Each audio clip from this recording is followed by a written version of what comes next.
We are back now with California Congressman Adam Schiff, the chairman of the House Intelligence Committee. Happy Father's Day to you, too, Chairman. Thank you. Good to have you here. You heard Tom Cotton, the senator, and before that, the Secretary of State, lay out this case against Iran. You, because you're on the Intelligence Committee, have been tracking the intelligence as well.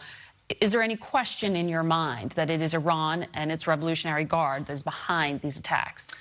There's no question that Iran is behind the attacks. I think the evidence is very strong and compelling. In fact, I think this was a Class A screw-up by Iran to insert a mine on the ship. It didn't detonate. They had to go back and retrieve it.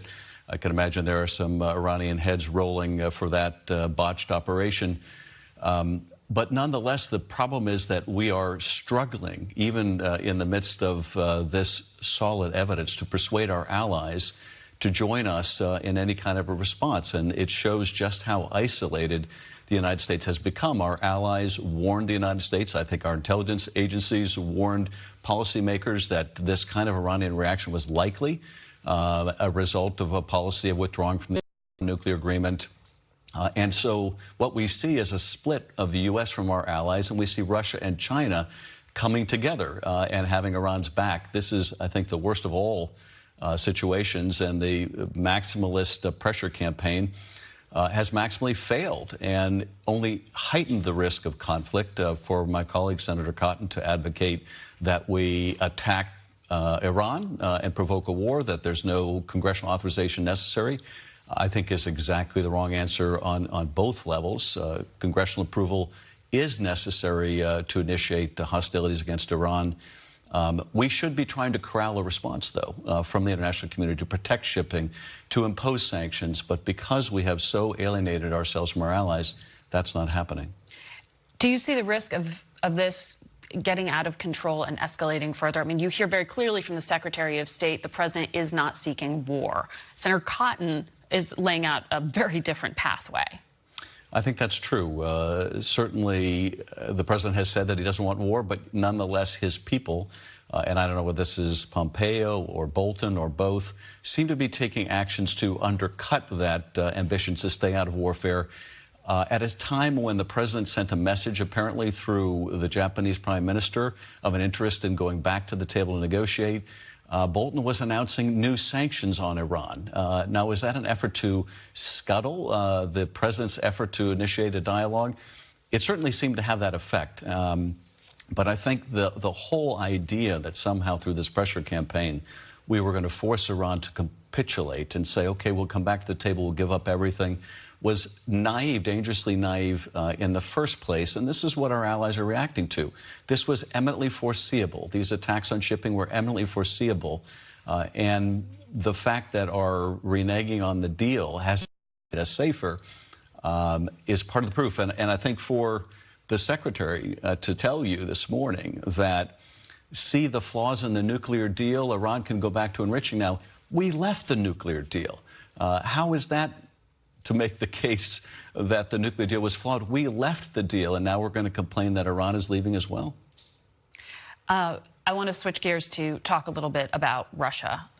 There was this New York Times report that I'm sure you saw that the U.S. is stepping up cyber, I guess, offensive actions to shut down, potentially, Russian infrastructure if needed, part of its retaliation for attempts to interfere in elections, including 2018 and now. Is the national security community responding in a stronger way to Russian interference than what we hear from President Trump himself?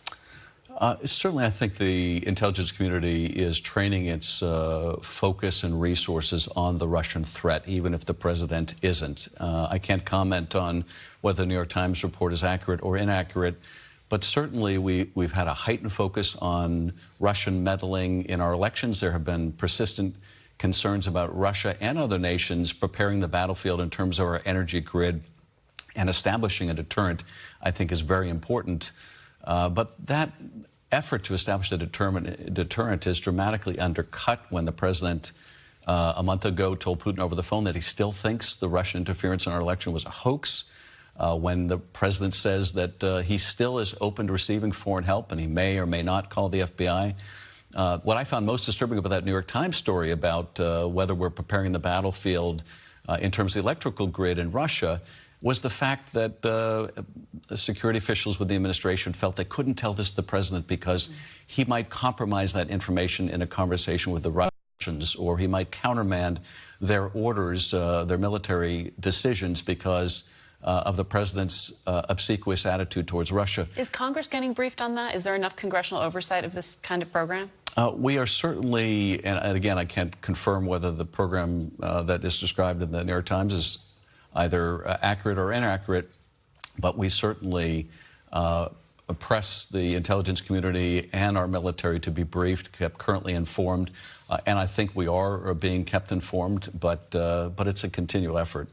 You said recently that you may subpoena the FBI director, Chris Wray, to ask him questions about the original counterintelligence investigation into the Trump campaign as it relates to 2016. Why is that necessary? Are you still suggesting that the president may be a Russian asset? What I'm suggesting is that the counterintelligence investigation that began when the FBI had concerns that people around the president and ultimately the president might be acting as witting or unwitting agents of a foreign power, we have not been able to get a briefing on since the day James Comey was fired. Now we are just starting to get some information from the FBI. I think the threat to subpoena the director has had some impact, but we still don't know just who did the FBI have concerns about, what findings did they make. The special counsel does refer in his report to FBI agents who were embedded and sent findings back to headquarters. We need to see those findings. Congressman, thank you very much.